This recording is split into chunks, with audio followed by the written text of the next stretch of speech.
Well, I think every time a movie comes out that I direct, that becomes the pinnacle. That becomes it because I put so much into everything, even if it's a small movie that may be considered an art film or something that sort of reaches for the bleachers and to try to get all audiences to come to see it. Whatever it is, that to me is the pinnacle.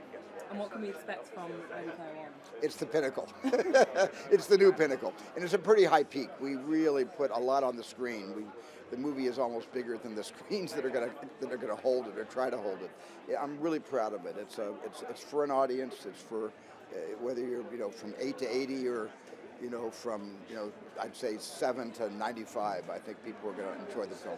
Fantastic. Thank you very much. Look forward to it. Thank you. Oh, a group. This is a group here. Okay, good. How are you? I'm good, thank you. Good.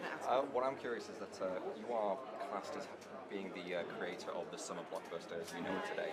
So from Jaws to now, how has the summer blockbuster changed to you?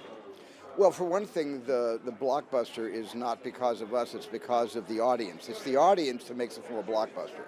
So the audience has to get 100% of the credit for finding something that they want to see over and over again and telling all of their friends and going in great large groups to the movies.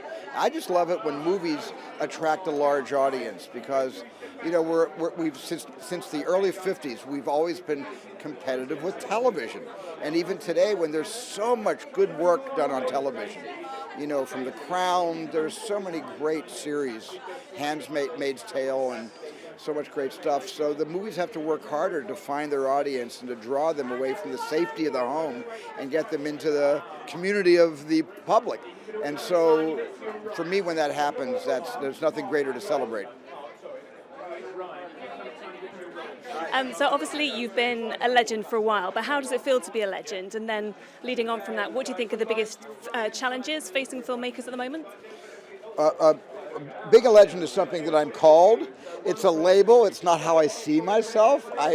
Believe it or not, I feel more normal than a legend is supposed to feel, or you would assume should feel. So that doesn't compute for me. But I'm just honored that I've been recognized by Empire, one of my favorite, if not my favorite, magazine that celebrates movies and basically celebrates the audiences who go to see the movies. So it's fan, it's behind the scenes, it's everything.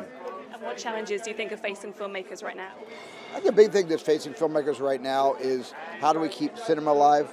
How do we keep people going to the movies and not staying at home? Because television is brilliant. The stories, the writing, the directing, the performances, television is having a watershed moment over the last decade. And that's more for us to compete with if we really want to get an audience to go see our movies in the dark of a room. So just finally, what's the most unlegend thing then that you think you do? The most unlegend thing I do? Probably looking the way I look when I wake up in the morning.